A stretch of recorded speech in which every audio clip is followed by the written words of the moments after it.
My name is Michael. I'm 52 years old, and just a week ago, I signed the document that finally destroyed the future of the only daughter I have. While all the parents were sitting in that auditorium, wiping away proud tears and applauding the names of their children, I was in my office, with the air conditioning set to the lowest temperature, watching through a security camera as my own daughter refused to let me enter the event that I paid for down to the very last cent. "You don't belong here, Dad. Your money doesn't give you the right to embarrass me in front of my friends," she texted me while I was standing in the parking lot. In that moment, I didn't shout. I didn't hit the steering wheel. I simply turned off the engine, called my lawyer, and asked him one single question. Do we already have the lawsuit ready for revocation of donation and the property seizure? Listen carefully, because what she didn't know is that pride is very expensive, and I am a man who always collects his debts with interest. If you enjoy stories where betrayal has consequences and justice arrives without warning, leave your like and subscribe. Here we share real stories of revenge and lessons that are never forgotten. For more than 2 decades, my life could be summarized in a single word: provide. I'm not a man of grand emotional gestures, and I never have been. My language has always been hard work, paid bills, and the certainty that my family would never lack a solid roof over their heads. Emily, my daughter, was the center of that investment. From the time she was little, I made sure she had the best. I'm not talking about superficial luxuries, although she never lacked those either, but about opportunities. I enrolled her in the best schools, paid for private language tutors, and made sure her only responsibility was to study. I grew up with shortages, with the cold uncertainty knocking on the door at the end of every month, and I made a silent promise that she would never know that feeling. My routine was predictable and strict. I woke up at 5 in the morning, checked on my businesses, and came home late, sometimes when she was already asleep. But I always left on the kitchen table the receipt for her tuition payment, the money for her study trips, or the card for her to buy the books she needed. That was my "I love you," a language of bank deposits and stability. Her mother, whom I divorced 10 years ago, was always the figure of tenderness, the one who listened to her teenage dramas. I accepted my role as the architect of the system that allowed both of them to live without worries. The divorce was civilized, mainly because I gave up the main house and a generous monthly support payment to avoid conflict. My only condition was to remain the pillar of Emily's life, making sure she finished her law degree at the most prestigious university in the region. My relationship with Emily was always cordial, or at least that's what I believed. She was intelligent, reserved, with a spark of ambition that I myself had encouraged. We had dinner together once a week. During those dinners, she talked to me about her exams, her projects, and her friends, people who belonged to families of a status that I myself had helped her reach. I listened quietly, nodding, feeling a cold but deep pride. I was shaping a winner. As the end of her degree approached, the expenses increased. It wasn't only the tuition, which was already outrageous, but also the lifestyle that came with being part of that circle. A brand new car for her 21st birthday, an apartment near campus that I put in her name as an early inheritance, so she could have independence, and the costs of her thesis. I paid for everything without questioning it. However, during the last year, I began to notice a subtle change in her behavior. Our dinners became shorter. She no longer asked about my work or my health. Her friends, young people who had never sweated to earn $1, began surrounding her with a mindset I did not recognize. On the few occasions when I met them, they looked at me as if I were an old piece of furniture, necessary, but out of place. The way I spoke, my lack of interest in the empty trends of their social circle, and my hands, which still carry the marks of the physical work from my early years, seemed to embarrass her. A month before graduation, Emily stopped answering my calls regularly. She sent short messages asking for transfers to cover the final details of the ceremony. The designer dress, the luxury invitations, the after-party at an exclusive club. I complied. I transferred the thousands of dollars needed with the satisfaction of someone watching a project finally finished. I imagined that day as the closing of a cycle. I, the man who started from nothing, would watch my daughter receive a degree that would open the doors to the most influential law firms. I thought that for once there would be public recognition, a simple, "Thank you, Dad, we did it." In my mind, the order of things was clear. I had financed the climb, so I deserved to stand at the top with her and see the view. I didn't need a speech, only to be there, sitting in the front row with my neatly pressed grey suit, witnessing the most important investment of my life. But Emily's environment was changing. Her mother and she had formed a united front where I was nothing more than an ATM. My presence reminded them of an origin that Emily now wanted to erase. She wanted to belong to the elite by her own right, not as the daughter of a self-made man who built everything with effort and pragmatism. The status I bought for her became the weapon she would use to try to humiliate me. She didn't see a father anymore. She saw an obstacle to her new image of sophistication.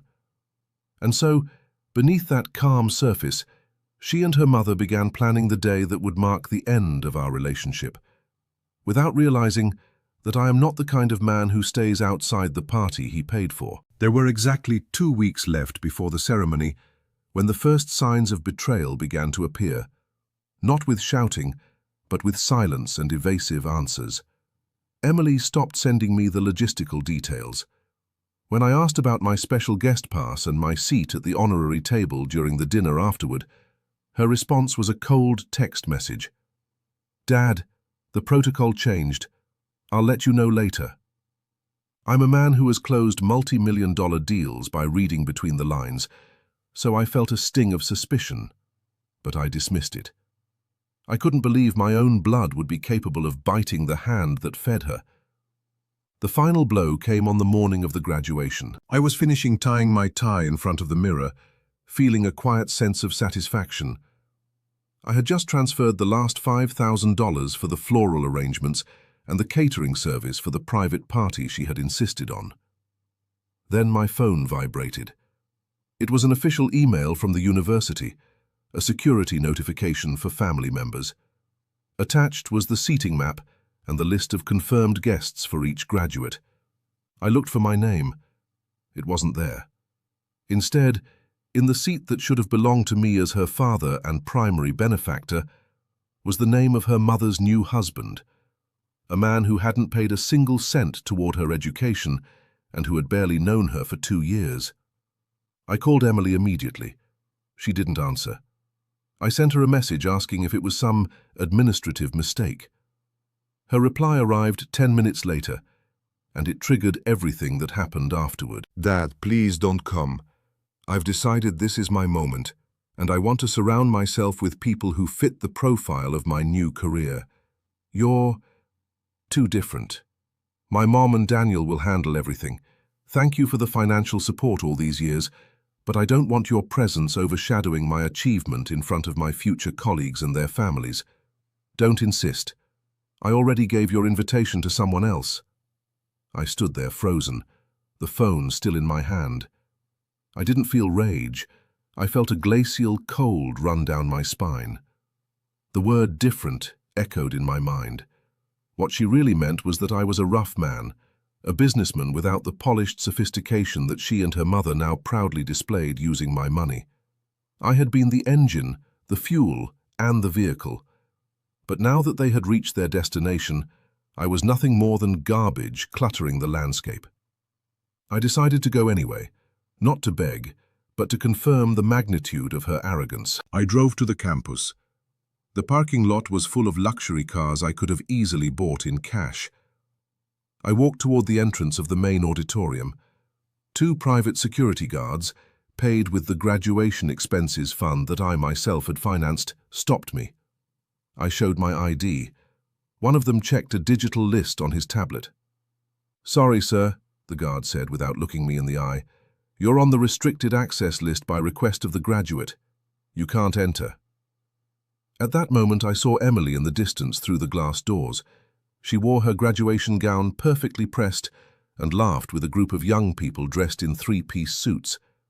Her mother stood beside her, adjusting her cap with a triumphant smile, while Daniel, the intruder, held her bouquet of flowers. Emily saw me. For a second our eyes met.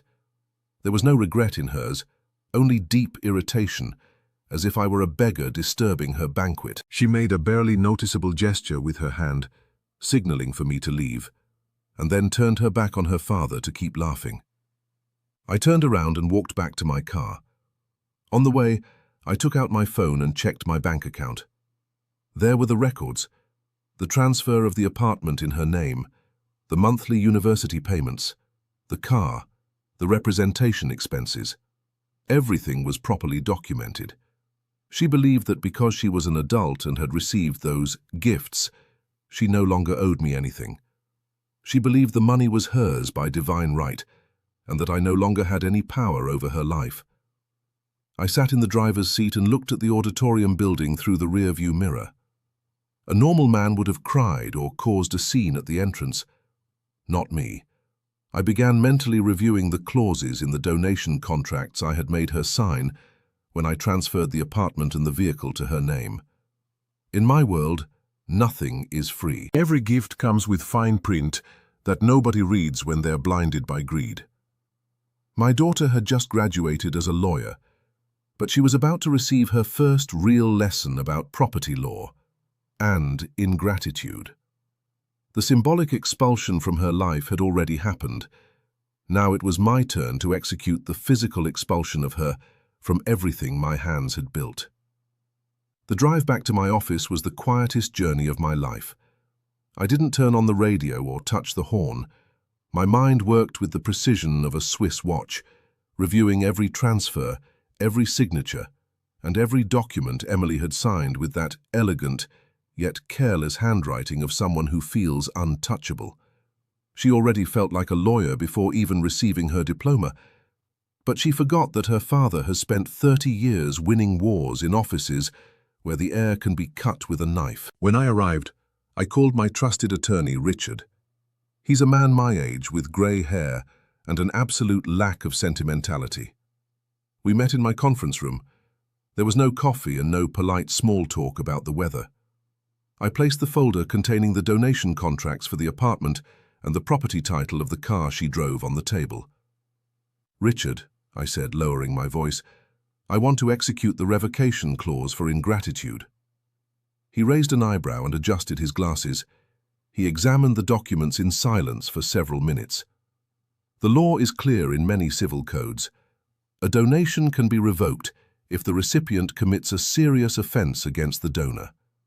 Denying a father entry to his own daughter's graduation after he financed every cent of it and publicly humiliating him by replacing him with a stranger was not only a moral slap in the face, it was legal proof of contempt and psychological mistreatment. "This is an aggressive process, Michael," Richard warned me. "Once we pull the trigger, there's no going back. You'll lose your daughter forever." "I already lost her at the auditorium door," I replied without blinking. "Now I'm just recovering my assets." The plan wasn't an impulsive attack. I knew Emily planned to move permanently into that luxury apartment the following week, after her celebration trip to the beach with her friends, a trip that, of course, had also been paid for with the additional credit card I gave her. My strategy was surgical. I wouldn't block the card immediately. I wanted her to spend. I wanted her to feel safe, to book the most expensive hotels and the most exclusive dinners. I wanted the fall to come from the highest possible point. While she celebrated her freedom from my presence, I dedicated myself to documenting everything. I hired a notary to certify that I had been prevented from entering the event. I collected the text messages where she forbade me from attending and obtained statements from the campus security guards. Every piece of the puzzle fit perfectly. But there was one more detail. The apartment I had given her was under a clause of conditional usufruct tied to the completion of her studies with honors and, most importantly, the maintenance of respectful conduct toward the donor. It was a standard clause that I include in almost all my family trust contracts, something she signed at 18 without reading, assuming it was just another bureaucratic formality from her old-fashioned father. I spent the next 10 days in a state of absolute calm. I went to the gym, managed my businesses, and had dinner alone, enjoying the silence. I received notifications on my phone every time she used the card at luxury resorts. $1,000 here, $2,000 there. She was living the life I built for her, while mocking me on social media with photos beside her mother and Daniel, captioned, "My real family." I saved screenshots of every one of those posts. They were additional nails in the coffin of her financial future. On Friday, 2 days before her return, Richard confirmed that the judge had signed the precautionary seizure order and the revocation notice. The car would be recovered by the authorities the moment she stepped into the airport, and the locks on the apartment would be changed that same afternoon. "Do you want us to wait until she arrives to hand her the notification personally?" Richard asked. "No," I said, looking out the window. "I want her to find out when she tries to open the door of her apartment and the key doesn't turn. I want her to feel it when she tries to start her car and sees a court officer with a tow truck waiting." My patience wasn't a lack of action. It was the preparation of the stage, so reality could hit her with the same coldness with which she looked at me through the glass of the auditorium. She believed money was an inheritance earned simply by existing. I was about to show her that money is a tool of power, and power belongs only to those who have the discipline to keep it. That night, before going to sleep, I checked her Instagram profile one last time. She was raising a glass of champagne on a yacht. I smiled slightly. "Enjoy the toast, Emily. It's the last one you'll pay for with my sweat." The lawsuit was already on its way, and there would be no mediation, no apologies, and no second chances. Moral justice is a dish served with legal documents and frozen bank accounts. On Monday morning, Emily's flight landed. I was in my office with my phone on silent on the desk, watching the notifications from my bank. The first signal was the rejection of a $300 transaction at the airport duty-free shop. Then another one for $50 at a coffee shop. She tried to use the card 3 more times in less than 10 minutes. The additional credit card I had given her had been cancelled. I leaned back in my chair, imagining the scene. Emily, surrounded by her sophisticated friends, swiping the card again and again with a nervous smile that would soon turn into humiliation. But that was only the appetizer. The main course was waiting for her in the airport parking lot, where she had left the car I gave her. According to the report Richard sent me half an hour later, Emily reached the vehicle escorted by her friends, loaded with designer luggage. Before she could even take out the key, 2 court officers and a tow truck were already blocking the exit. The officer handed her the judicial notice of revocation of donation for ingratitude and the seizure order for the vehicle. She screamed, they told me. She tried to call Daniel, the man who had taken my place at the graduation, but Daniel doesn't have the power or the money to stop a court order signed by a district judge. The car was loaded onto the tow truck in front of all her acquaintances, leaving her standing there on the hot pavement with her suitcases. But the real climax happened 2 hours later at the door of the apartment. I was there, waiting inside my own car, a few yards from the main entrance of the building. I saw the taxi arrive. Emily stepped out frantically, her face distorted, makeup smeared from tears and sweat. She rushed to the elevator and, minutes later, I heard everything from the hallway through the security app connected to the smart lock. The metallic sound of the key trying to turn in a lock that no longer existed was music to my ears.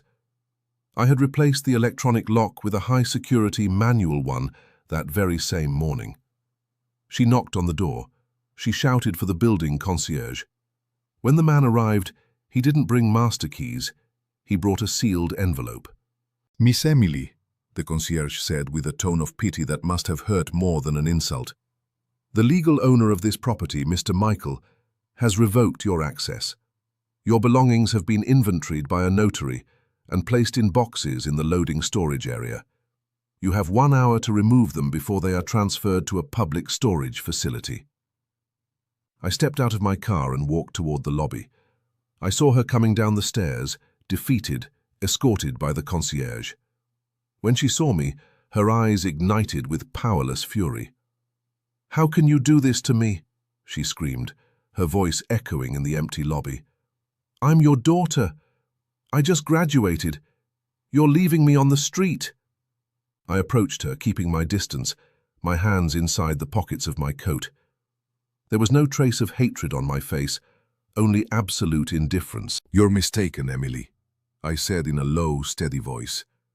"You left me out of your life 2 weeks ago. You said I was different, that my presence embarrassed you in front of your new friends. Well, this apartment and that car are also different. They are the product of my work, of that man who didn't fit your protocol. If I don't have the right to attend your graduation, then you don't have the right to live off my effort." "I'll sue you," she threatened, pointing her finger at me.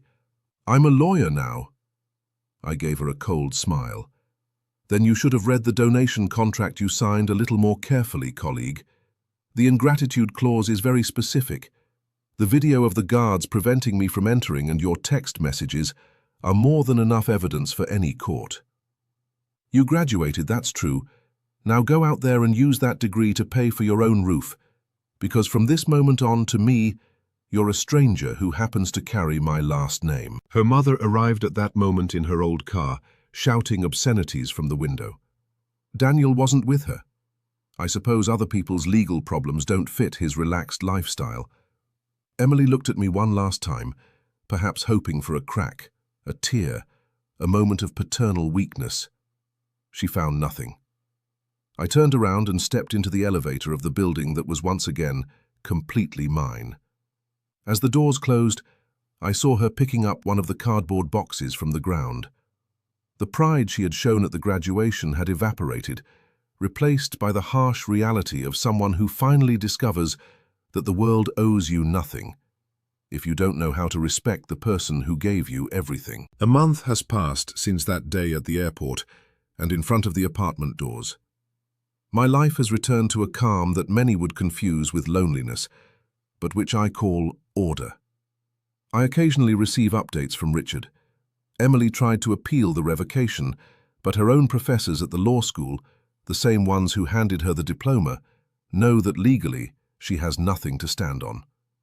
Ingratitude, when documented with the cold precision of facts, becomes a final sentence. I heard through others that she now lives in a small rented apartment in a neighborhood she once despised, sharing expenses with her mother. Daniel, the man who took my place in the front row of honor, disappeared as soon as he realized the bank account that sustained Emily's lifestyle had dried up. It's curious how chosen family disintegrates when the ATM stops working. She has had to start working as an assistant in a mid-level law firm, earning a salary that barely covers her basic needs. There are no more yachts, no more gala dinners, no more pride of status. Many people ask me if I regret it. They look at me with judgment, as if I were a monster for having taken the ground from beneath my own daughter's feet. But I didn't take anything from her that she had truly earned. I only recovered what was mine and what she failed to value. Parenthood is not a blank check for abuse and contempt. If she wanted to be an independent and sophisticated woman, she now has the perfect opportunity to become one, starting from zero, just as I once did. The difference is that I had honor, and she only had entitlement. I don't expect a call of apology, and if it ever came, I wouldn't answer it. Not because I hold resentment, but because there is nothing left to say. The cycle closed that day. She chose her side at that glass door of the auditorium, and I simply accepted her decision with all its consequences. I have decided to sell the apartment and the car. I don't want reminders of that failed investment on my balance sheet. Now I invest in myself, in my peace, and in my own projects. Sometimes people ask if I miss her. I miss the little girl who once believed her father was a hero, but that girl died a long time ago, devoured by vanity. The woman who took her place is a lesson learned. Sometimes the best revenge isn't revenge at all. It's watching life collect its debts. It's letting reality teach them what money could never buy. Character. If this story felt as intense to you as it was for me to live it, leave your like and tell me in the comments what you would have done. And if you're not subscribed yet, activate the bell so you don't miss the next stories.